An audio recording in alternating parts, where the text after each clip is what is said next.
of this fiasco, approximately 50 countries in the world endorsed him.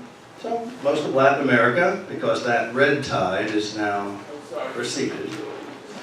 And so most of the countries of Latin America, and virtually everybody in the European Union.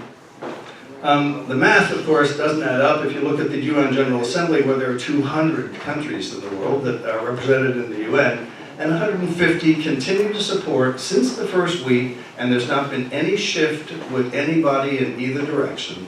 The same 50 who declared initially are the 50, and the same 150 who said the democratically elected president of Venezuela is the president of Venezuela. That's been consistent. Nothing has shifted in the last 4 months. But the United States continues to put him forward as the leader. So he is constantly interviewed. For example, if you look at, well, things where sometimes we would look for news, and one looks where one can. If you look at NPR, the BBC, or places like that, they have all interviewed Guaido endlessly.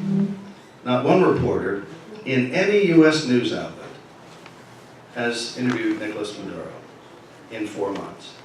Not one. Whereas Guaido, he'd attend the opening of an envelope, as they used to say about Buddy Cianci when I lived in Providence. He is constantly on camera, he's being interviewed, and moving toward a dramatic declaration on April 30th that we were now in the final assault.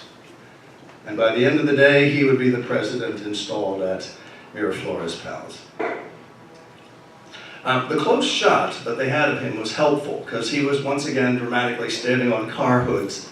My Hyundai would not sustain that, so I'm glad he has a better vehicle than I do right now. But he's standing on car hoods, waving his hand, leading the charge. If the camera had come back, he said there were thousands of soldiers who had already defected. There were 25 soldiers standing there who said later that they were confused, they weren't sure what they were doing there. But there were 25 people. And he said, we're now going to march to the palace, and by the end of the day, I'll be the president. That was April 30th. And we're at day 130 of the final assault, which has been delayed considerably. But it continues. In the present moment, we can look at this in the Q&A session. In the present moment, he continues to be put forward as the alternative to Maduro. There have been 3 meetings in the opposition in Norway now with the government.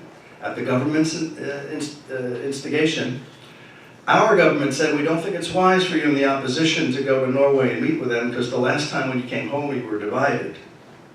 So our government's inviting our pretend president, Juan Guaido, who has a pretend embassy that's been kept occupied by Code Pink in Washington, who has pretend ambassadors.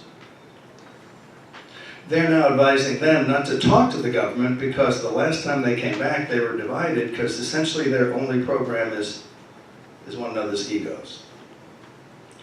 And it didn't work out so well when they were negotiating with the government. But that continues. The sanctions continue, and in many ways are the most important part of all this. They are strangling Venezuela intentionally and deliberately. It is what we called after the Second World War, the Nuremberg trials, collective punishment of a population. Millions and millions of people who were already struggling are now in more desperate straits than they were 3 months ago. We are doing it intentionally, and the architects of it are people that we've met before. Elliot Abrams, John Bolton, and Pompeo. These people in any other setting, going back to my initial question, people would go, my God, if Pompeo, Bolton, and Abrams are doing something, it must be evil, criminal. It's definitely brutal.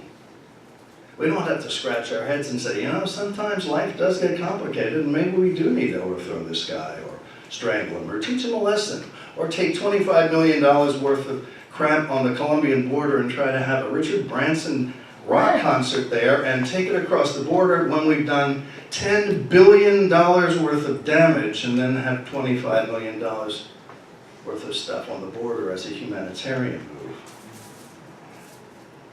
that the Red Cross, that Oxfam, that the World Food Program of the UN said that we will have nothing to do with this because this is a fraud. So today, we're in the final days of the Guaido final assault, but he's still no closer to the palace. The sanctions are strangling them, and now that Iran has taken the front page for this week, the question of whether Venezuela will be invaded or not by the United States, or whether there'll be some use of regional allies. Brazil is the best opportunity, and Colombia at this point, so that our troops would not be directly involved. All of that is still up in the air. And so the question of what's happening there and why we should all be concerned is the question that comes out of this history that I've described. And so when we have some time in a few minutes, we'll take a look at that. But thank you very much. Hey.